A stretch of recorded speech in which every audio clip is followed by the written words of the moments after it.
The story happened when I was 7 years old. I was very naughty when I was small, and often did something dangerous. My mother criticized me many times, but many times I still couldn't control my curiosity. It was a summer noon, my sister had gone to a school activity and I was bored. My mother was preparing lunch in the kitchen. My father had recently bought a second-hand industrial freezer, which he thought was a bargain, and bought it. The freezer had been sitting in the utility room because the freezer door was not working properly. In order to let the stench in the freezer dissipate quickly, the door has been supported by a wooden board. I walked into the freezer curiously and the freezer started to shake. The board fell off and the freezer door was locked. It was dark inside and the smell was foul. I tried to open the door, but couldn't. I felt very scared and sat down in the corner of the freezer. Not long after, my breathing became difficult. I felt like I was going to die. I put my head on my hands and prepared for death. I don't know how long it took, but I regained consciousness. I left my body. I was floating over the house and I could see my mother. By this time my father had also returned and I could hear his and my mother's voices. I was quite high up and could see the whole backyard and the house. I heard my father say to my mother, "Where is my son?" My mother replied, "Playing outside." He stood at the window and looked out. I hoped my father would find me. I shouted loudly, but my father did not hear me. All I could do was pray in my heart, "Please find me."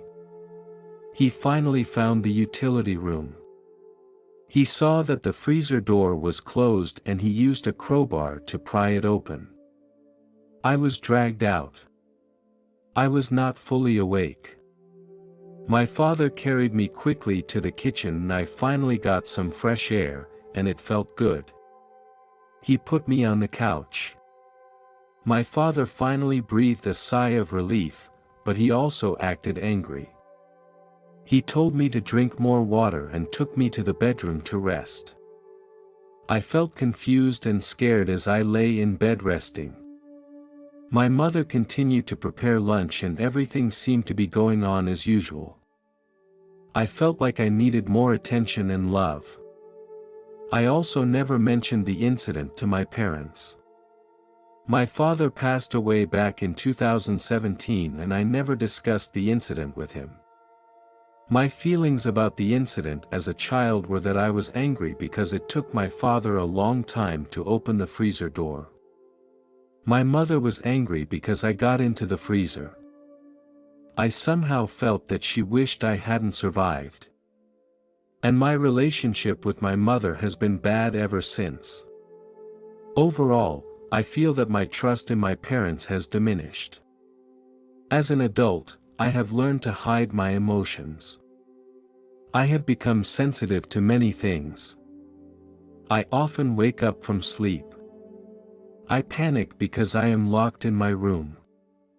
For example, in the toilet on the train, and once in the library when the janitor locked the door without checking. I also developed a fear of deep water.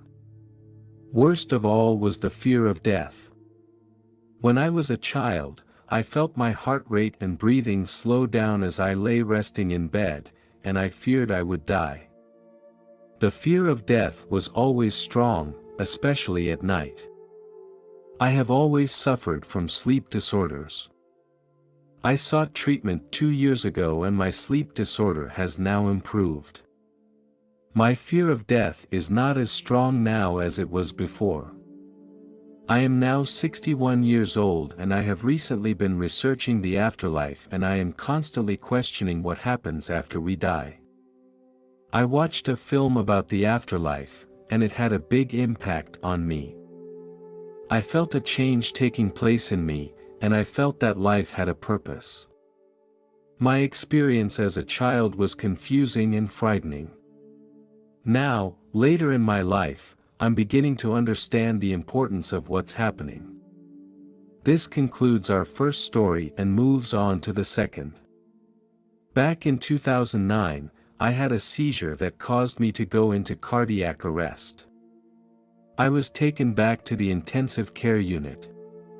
Not long after I arrived at the ward, I felt my spirit leave my body. My soul flew through the hospital building toward the sky. When you die, time doesn't exist, so I can't be sure how long I was gone. All I remember is that I walked into the light, and at the moment I walked into the light, I saw the face of God. He looked at me with a loving expression and said to me in a low voice, "You have suffered too much down there, and I think you should rest." Curious, I looked down. I saw what was happening. My mother was sobbing, my grandmother was praying, with a sad expression on her face. I felt so guilty. At that very moment, he took my hand and said, "Let's go out for a walk and meet some people." In that moment, I saw my grandfather, who died of stomach cancer in 1999. I was only 2 years old when he died. My mother had told me many times that he loved me very much. I knew he was there, that it was him, because he looked just like the picture of him when he was young. He held me in his arms and I got to meet his brother. But no one else I had ever met. I also met some veterans who told me interesting stories about their time away from home. At the end of my visit, I met a little girl with beautiful blue eyes and golden hair. When I met her, I don't know why I became very shy. God said, "It's time for you to go back, and I promise you will come back later. I will take care of you." I wasn't very happy and I said, "Why?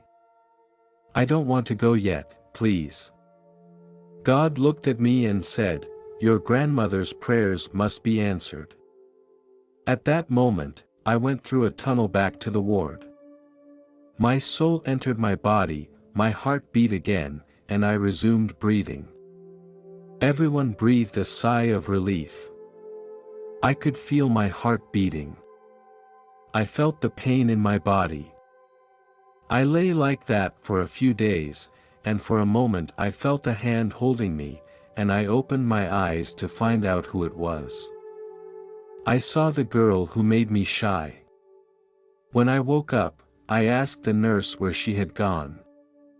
When I described her, she looked very surprised that there were no young girls in the ICU.